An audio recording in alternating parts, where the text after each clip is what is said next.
우리는 예수 안에서 서로의 지난날을 살펴보듬고 현재를 위해서 기도하며 복된 미래를 꿈꾸며 지지하는 공동체입니다. 한 주간도 평안하셨습니까? 재미솔솔 의미 팍팍 성경 공부 요한계시록 29번째 시간.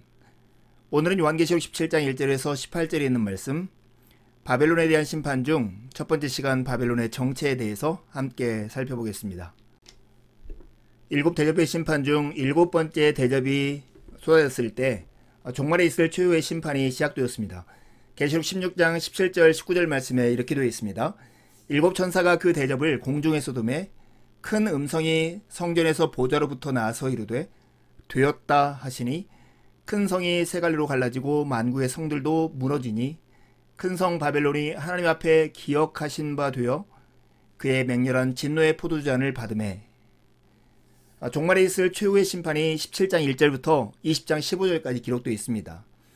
멸망받는 대상은 크게 네 가지인데요. 첫 번째는 바벨론, 두 번째는 두 짐승, 세 번째는 붉은 용으로 상징되는 사탄, 네 번째는 이들을 따르는 불신자들에 대한 심판이 이어집니다. 그런 다음에 새하늘과 새 땅이 소개되고 에필로그로 요한계시록이 마침을 합니다. 여러분, 우리가 요한계시록 읽을 때 기억해야 할 말씀 중에 하나가 이것입니다. 오늘 밤에 너의 영혼을 도로 찾으리니. 어리석은 부자를 향해서 주께서 하신 말씀이죠. 도로 주님이 찾으신다는 것은 이 생명의 주인, 이 세계의 주인이 누구인가를 우리에게 분명하게 보여줍니다. 바로 천지를 창조하신 하나님 아버지시죠. 하나님은 모든 사람에게 생명과 호흡과 모든 것을 주시는 분이십니다. 생명까지도 내 것이 아님을 아는 사람이 지혜롭고 겸손하게 살 수 있습니다. 계시록은 거짓으로 주인 노릇하는 것들의 최후를 우리에게 보여줍니다. 오늘은 그 최후 중 하나가 바벨론인데 바벨론의 심판에 대해서 함께 살펴보겠습니다. 먼저 계시록 17장 1절에서 8절에 있는 말씀을 한 목소리로 읽겠습니다. 또 일곱 대접을 가진 일곱 천사 중 하나가 와서 내게 말하여 이르되 이리로라. 많은 물 위에 앉은 큰 음녀가 받을 심판을 내게 보이리라. 땅의 임금들도 그와 더불어 음행하였고 땅에 사는 자들도 그 음행의 포도주에 취하였다 하고 곧 성령으로 나를 데리고 광야로 가니라. 내가 보니 여자가 붉은빛 짐승을 탔는데 그 짐승의 몸에 하나님을 모독하는 이름들이 가득하고 일곱 머리와 열 뿔이 있으며 그 여자는 자주빛과 붉은빛 옷을 입고 금과 보석과 진주로 꾸미고 손에 금잔을 가졌는데 가증한 물건과 그의 음행에 더러운 것들이 가득하더라. 그의 이마에 이름이 기록되었으니 비밀이라 큰 바벨론이라 땅의 음료들과 가증한 것들의 어미라 하였더니 또 내가 보매 이 여자가 성도들의 피와 예수의 증인들의 피에 취한지라. 내가 그 여자를 보고 놀랍게 여기고 크게 놀랍게 여기니 천사가 이르되 왜 놀랍게 여기느냐. 내가 여자와 그가 탄 일곱 머리와 열 뿔 가진 짐승의 비밀을 내게 이르리라. 내가 본 짐승은 전에 있었다가 지금은 없으나 장차 무적행으로부터 올라와 멸망으로 들어갈 자니 땅에 사는 자들로서 창세 이후로 그 이름이 생명책에 기록되지 못한 자들이 이전에 있었다가 지금은 없으나 장차 나올 짐승을 보고 놀랍게 여기리라. 1절과 2절의 말씀을 보면 일곱 대접을 가진 천사 중 하나가 요한에게 이르는 말로 시작됩니다. 많은 물 위에 앉은 큰 음녀가 받을 심판을 보여주겠다는 것이죠. 그런데 이 큰 음녀와 함께 땅의 임금들도 그와 더불어 음행하였고 땅에 사는 자들도 그 음행의 포도주에 취하였다고 합니다. 이 큰 음녀는 붉은빛 짐승을 타고 있었습니다. 그 짐승의 몸에는 하나님을 모독하는 이름들이 가득했고 그 짐승의 머리는 7, 뿔은 10개였습니다. 이 여자의 복장을 보니 자줏빛 붉은빛 옷을 입고 있었는데 이것은 황제나 왕들이 입는 옷이었습니다. 그리고 금과 보석과 진주로 치장하였고 금잔을 들고 있었는데 가증한 것과 더러운 것으로 가득 차 있었습니다. 이마에 이름이 적혀 있었는데요. 그 이름은 비밀, 큰 바벨론, 음녀들과 가증한 것들의 어미라고 적혀 있었습니다. 요한이 여자를 보고 놀랍니다. 왜냐하면 이 성도들과 예수의 증언자들의 피에 취해 있었기 때문에 그렇습니다. 요한이 이 여자를 보고 크게 놀라자 천사가 왜 이렇게 놀랍게 여기냐고 질문합니다. 그러면서 장차 이 여자가 될 비밀을 내게 알게 했다 말씀하시죠.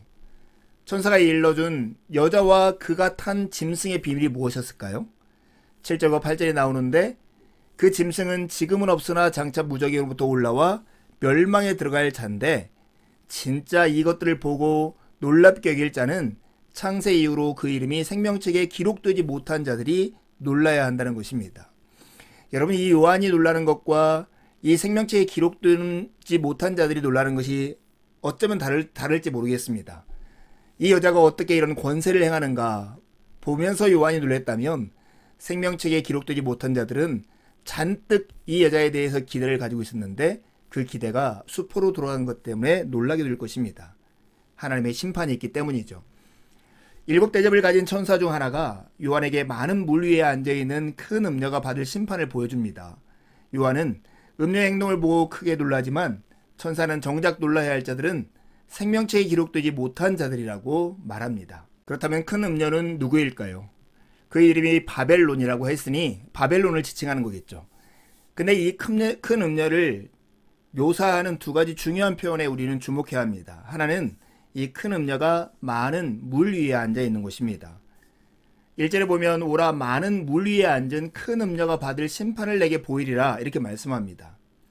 여기서 물은 15절에 보면 백성과 무리와 열국과 방언들을 말한다 이렇게 명시적으로 나와 있습니다. 그러니 이런 큰 음녀가 많은 물 위에 앉아 있다는 것은 세상 위에 앉아 영향력을 행사하고 있다라는 것을 지칭한다 하는 걸 우리가 알 수 있죠. 두 번째, 이 큰 음녀에 대한 중요한 묘사가 붉은빛 짐승을 타고 있다는 것입니다. 3절에 보면 내가 보니 여자가 붉은빛 짐승을 탔는데 그의 이마에 이름이 기록되었으니 하면서 큰 바벨론이라 이렇게 말합니다. 여러분, 이 붉은빛 짐승을 탔고 자줏빛 붉은색 옷을 입고 각종 반지로 치장하고 있는 이 여인의 모습, 여러분 화려한 치장을 하고 있다고 하는 것은 원래 자기가 가지고 있는 이 모습이 화려하지 않다는 것의 반증이죠. 감추고 가리기 위해서 이런 일을 하는 것입니다. 그런데 이 붉은빛 짐승을 탄 이 여인의 이름이 여기에 명시적으로 나와 있는데 비밀이고 큰 바벨론이고 땅의 음녀들과 가정한 것들의 엄이라고 이야기합니다. 그렇다면 이 큰 음녀는 무엇일까요? 18절에 보면 땅의 왕들을 다스리는 큰 성이라고 말을 하는데요. 이것을 한마디로 하면 교회를 핍박하고 그리스도인을 박해하는 세력을 통칭해서 큰 음녀 바벨론이다 말할 수 있습니다. 돈과 권력이 지배하는 세상의 질서, 이것을 큰 음녀 바벨론이다 이렇게 말할 수 있는 것이죠. 그레고리 빌리 이렇게 말해요. 바벨론 음녀는 제도와 결합된 문화와 경제 그리고 우상 숭배적인 종교적 힘을 표상한다고요. 제도와 결합된 문화와 경제 그리고 우상 숭배적인 종교적 힘이 바로 바벨론 음녀입니다. 이 음녀가 각종 국가와 제도를 통해서 적그리스도의 대행자로서 일을 하는 것이죠. 모든 시대가 음녀의 유혹에 노출되어 있습니다. 그때뿐만 아니라 지금도 이런 유혹에 노출되어 있다는 것은 오늘 우리에게 경고를 주는 것이죠. 달콤하지만 부질없는 약속을 통한 유혹은 하나님에 대해서 눈멀게 하고 다가올 심판에 대해서 무감각하게 만듭니다. 그러니 우리가 이 정체를 분명히 알고 경계하는 태도가 우리에게 필요합니다. 여러분, 에베소 2장에 보면 우리가 하나님을 알지 못한 사람의 모습이 어떠한가가 잘 묘사되어 있습니다. 그때의 너희는, 즉 하나님의 구원을 경험하지 못한 때의 너희라고 하는 것이죠. 그 가운데서 행하여 이 세상의 풍조를 따르고 공중의 권세 잡은 자를 따랐으니 곧 지금 불순종의 아들들 가운데 역사하는 영이라. 전에는 우리도 다 그 가운데 우리의 육체의 욕심을 따라 지내며 육체와 마음이 원하는 것을 하여 다른 이들과 같이 본질상 진노의 자녀였다 이렇게 말합니다. 즉 큰 음녀의 술에 취해 있는 사람의 모습이 에베소 2장의 표현과 다름없습니다. 그렇다면 이 짐승의 실체, 즉 큰 음녀가 타고 있는 짐승의 실체는 무엇일까요? 아마도 바다에서 올라온 짐승을 말하는 것 같습니다. 잠시 사라지는 듯 했다가 다시 나타나며 다른 모습을 변할 수 있는 이 짐승.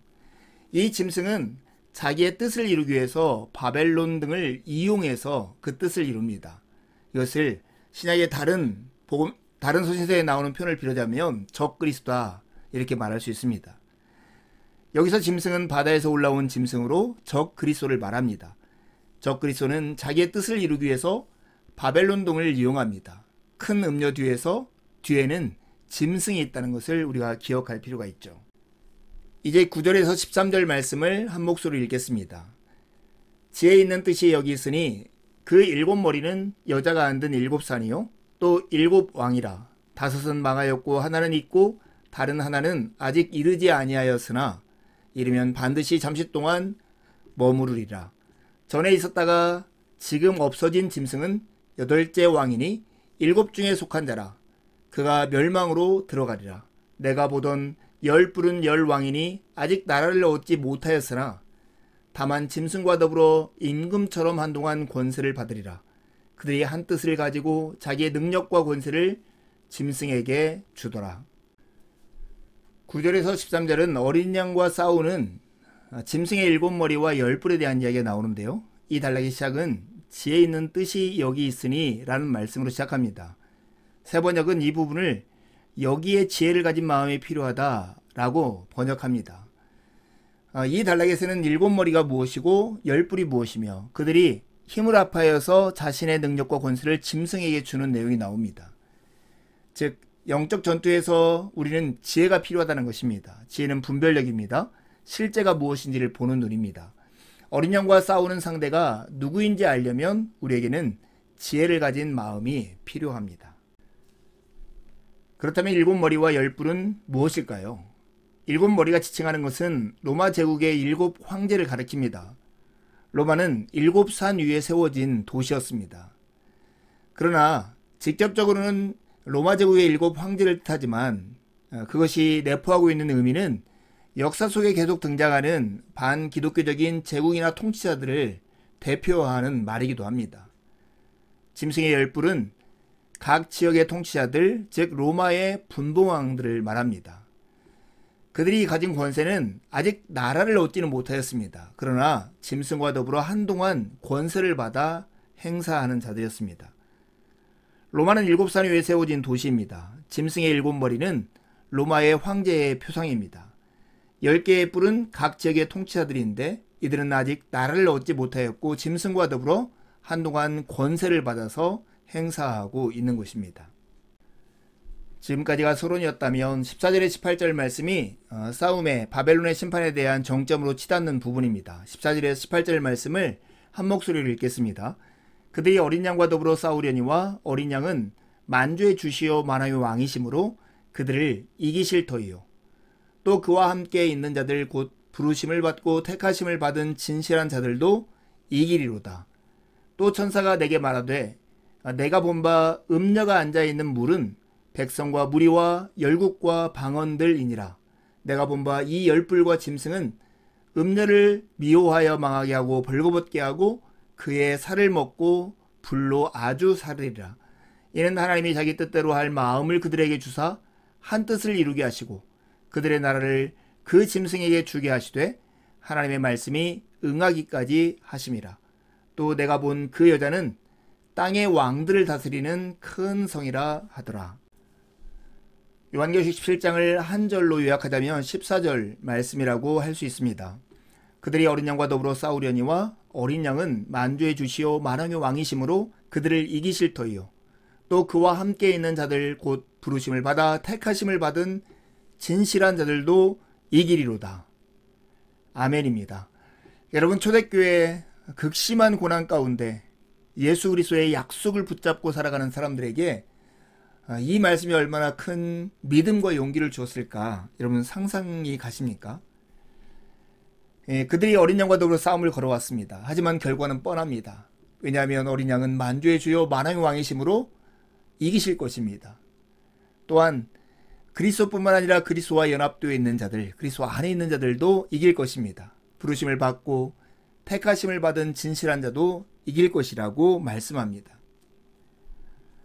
여러분, 음녀가 누구입니까? 음녀는 많은 물 위에 앉아있는 자였습니다. 백성과 무리와 열국과 방언들을 위해서 영향을 미치는 영향권자였습니다. 그런데 이 전쟁 후에 어떤 일이 나타나는가를 보십시오.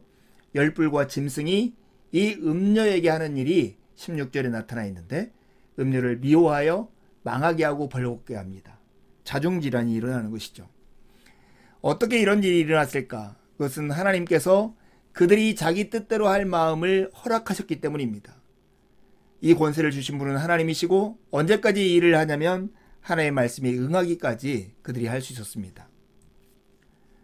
사탄에게 속한 국가와 그 동지들의 미혹의 역사는 마지막 날에 그리스도께 심판받을 때의 수치로 드러날 것입니다. 그들은 자중질환이 일어나 자멸하고 말 것입니다. 하나님의 심판 방법 중 가장 끔찍한 심판이 있다면 그들을 내버려 두는 것입니다.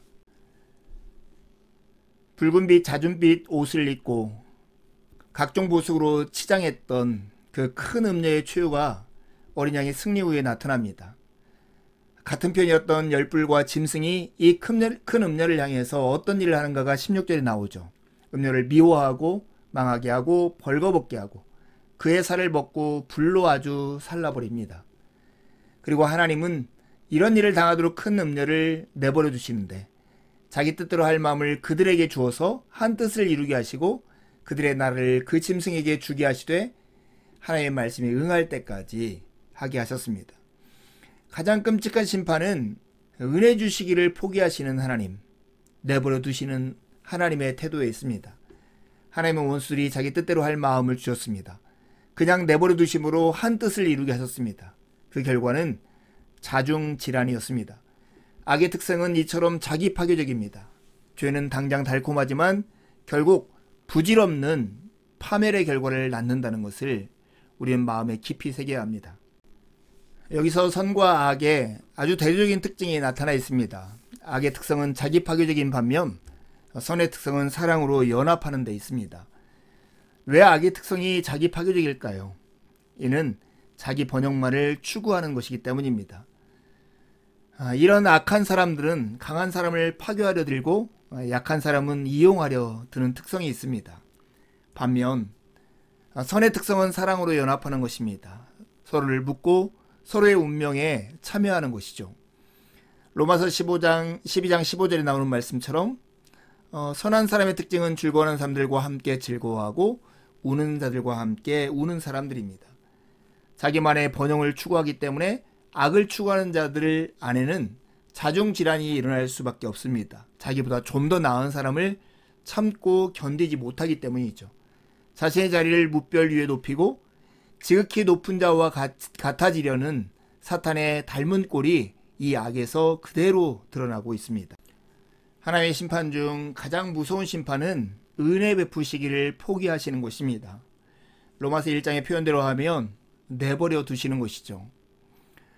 하나님은 그들의 마음의 정욕대로 더러움에 내버려 두셨습니다. 그들을 부끄러운 욕심에 내버려 두셨고 그들을 그 상실한 마음대로 내버려 두셨습니다. 이 그들이 누구일까요? 로마서에 보면 진리를 불의로 가로막는 자들, 하나님께 감사와 영광을 돌리지 않는 자들, 우상을 숭배하는 자들, 정욕의 노예로 사는 자들, 마음에 하나님 두기를 싫어하는 자들, 이들을 그냥 내버려 두신다고 말씀합니다.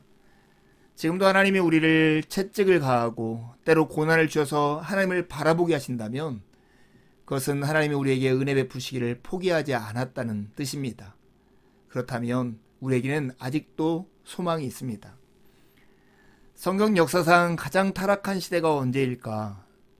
소돔과 고모라 땅을 말할 수 있겠지만 그곳이 이방이었다는 것을 감안한다면 아마 사사기 말렵이 가장 타락했을 때가 아닌가 싶습니다. 그때의 모습을 사사기 21장 25절, 사사기의 마지막 구절은 이렇게 표현하죠. 그때 이스라엘의 왕이 없으므로 사람이 각기 자기의 소견에 오른 대로 행하였더라. 소돔과 고모라처럼 타락의 극에 달한 때가 바로 사사기의 끝 무렵이었습니다. 그 특징은 각기 자기의 소견에 오른 대로 행하였습니다. 여러분, 어쩌면 우리가 사는 이 시대가 이런 시대가 아닐까요? 오늘 이 마지막 심판의 배경을 기억하면서 우리를 돌아보아 우리의 마음이 인생의 정부이신 진부이신 하나님께 향하도록 우리의 마음을 돌이키는 귀한 시간이 되기를 간절히 바랍니다. 이제 요한계시록 17장에서 19장을 펴시고 할 수 있는 만큼 반복해서 읽으시죠. 읽으면서 마음에 닿는 내용들을 노트에 기록하시고요. 기록된 내용을 가지고 가까운 누군가에게 그 은혜를 나눠 보십시오. 다시 영상을 보며 생각을 가다듬어 보시고 묵상하고 깨달은 내용을 붙잡고 하나님께 나아가 기도를 드리십시오. 하나님 은혜가 아침 햇살처럼 우리 영혼 안으로 들어올 것입니다. 감사합니다.